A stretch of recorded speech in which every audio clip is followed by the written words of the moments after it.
Yes, basically the as you know, there are 11 attributes in the exponential area. For the pure multiplication, as I say, one part is more like the automation area to make everything smoother, faster, more interactive with the customer. But one important point is really this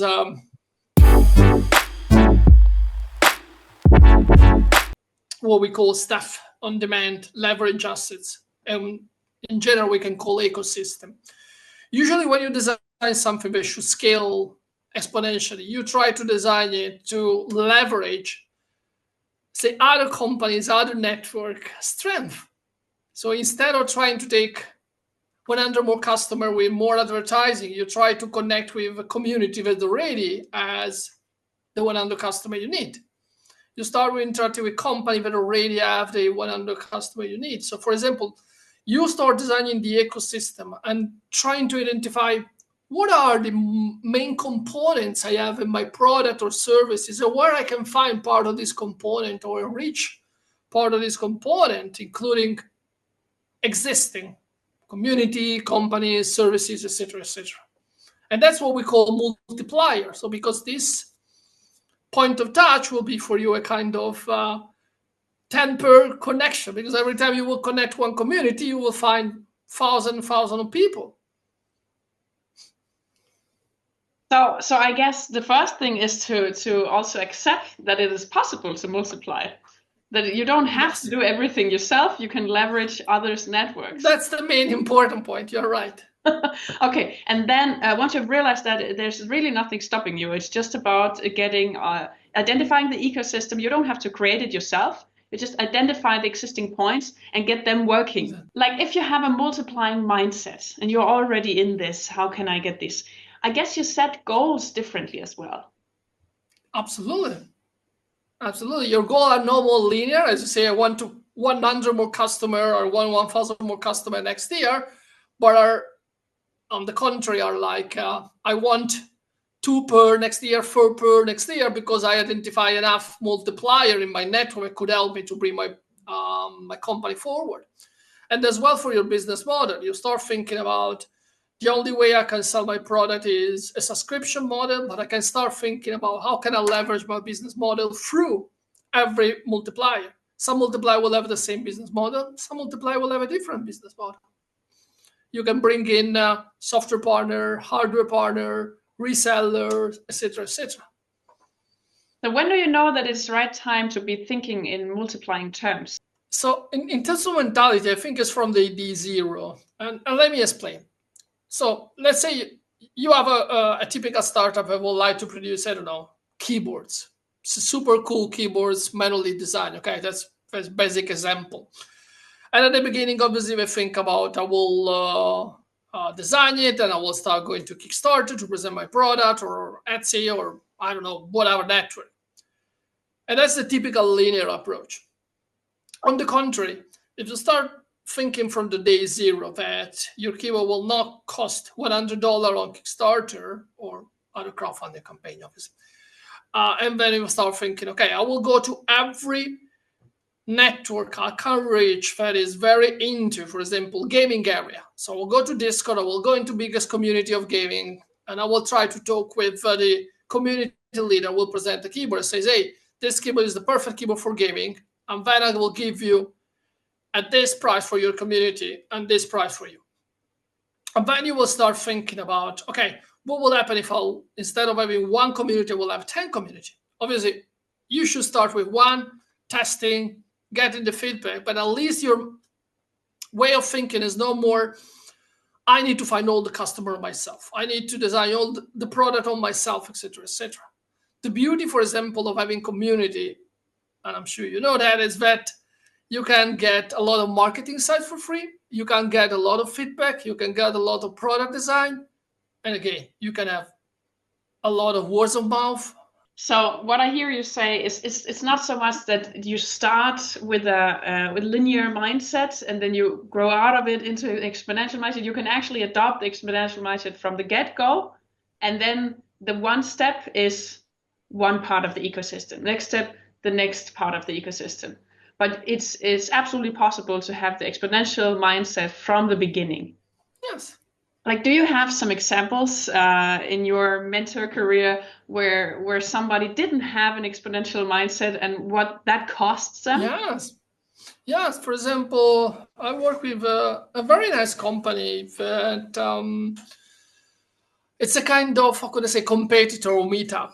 A meetup is pretty big network, honestly talking. But the good part is that at the beginning, obviously, they work locally to try to create the local meetup in real life in a specific area. So their approach was very, very conservative in terms of we will have to grow the social media presence, etc., etc. But then we start thinking, okay, again, who is really buying my services? And so we identify municipalities, we identify sports associations, etc., etc. And so from there, we'll start talking. We'll basically decided to stop talking with the end customer and give the product to sports association. So we contact 1,000 sports association in a completely different area, and we try to scale on the next area without social media advertising and to give the tool to the people that should use the tool. And from there, they jumped from one little area to the whole country, and from the whole country, we start bringing the app to Europe, and I hope next step will be more global as well. I mean, that's an example of somebody having the exponential mindset. No, introduced, because at the beginning they didn't have. At the beginning it was very linear. It was like that's a typical app. I want to sell it as an app. I need to find the the how you call it, the end customer, the users. Then instead of trying to go to the users, and obviously with the cost per acquisition it was pretty high, etc., we decided, okay, let's make a very small test. Let's find ambassador, and we will find ambassador only in a sports club or municipalities. And these are our multipliers. So we design a new business model for them, and we will give them the app, etc., etc., etc.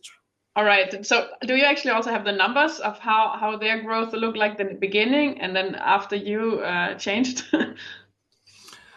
Yes, we have the numbers. I don't have in front of me, but I will basically how could I say, the main metrics we had obviously was the number of this contact point we have, and we jumped from let's say 2 contact points to more than 200 contact points in less than 1 year. And then in terms of user, if I remember correctly, we jumped from less than 1 million to more than 10 million in more than in around again 1 year, 9 months. That's amazing. That's amazing.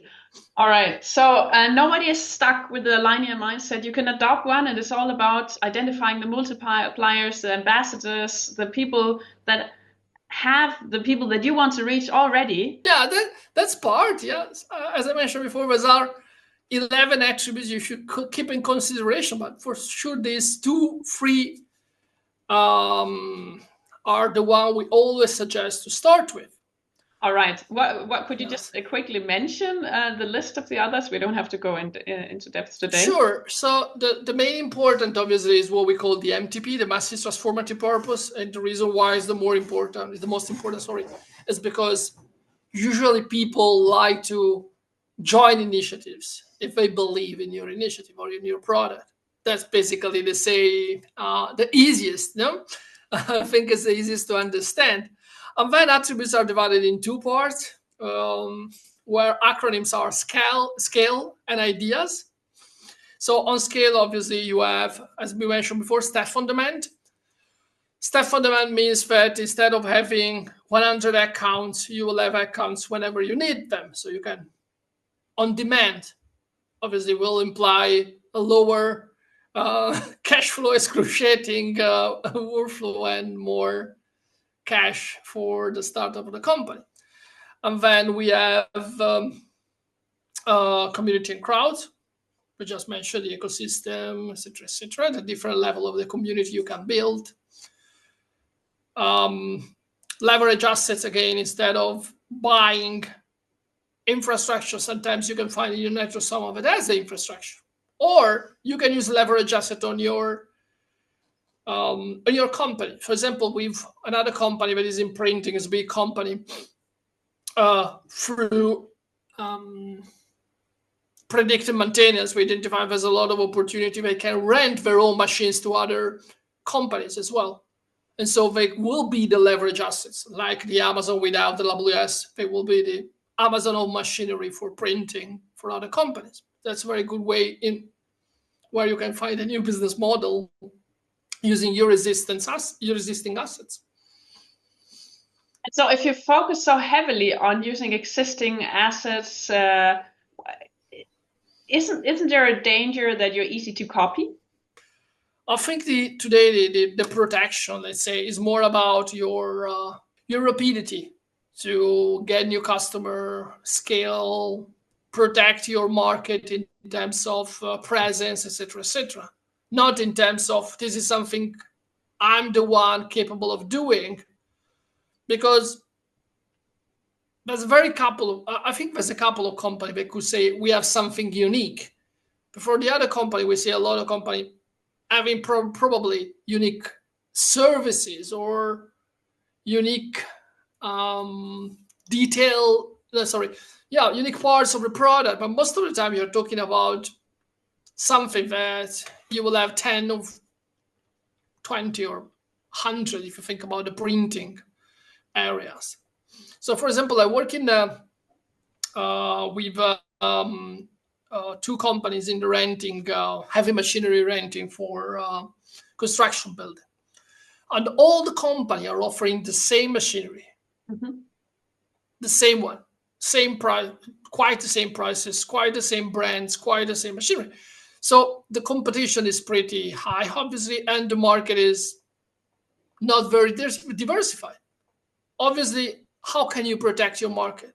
The only way you can do it is working with the customer and offering definitely the best services you can offer. So your offer should be 10 times better than your competitor. And sometimes it's not even about the price. Sometimes it's really about your ability to serve the customer 24/7, to guide them, to train them, etc., etc. So there's a lot of these markets that are not very differentiated, honestly. So what I hear you say is more about focusing on getting your idea off the ground and using what is there to help you do that. And then once you're there, because you will also get there faster, then it's not so important how much you differentiate because you exist. And it will be difficult for others to build that as well. And if they do, there's room and there will always be a myriad of small details which you can where you can defer yourself from the competition anyway. Yeah. So it shouldn't even be a concern. So just get building, start thinking big, and get it off the ground, and don't worry so much about sticking out in a sense, because you will inevitably anyway. Yes. All right. Well, Fabrizio, it was a pleasure speaking with you. I think it was very inspiring to think in multiplying terms. And I think we could all do more of that. Thank you. Thank you. Thank you for your time as well and for this opportunity.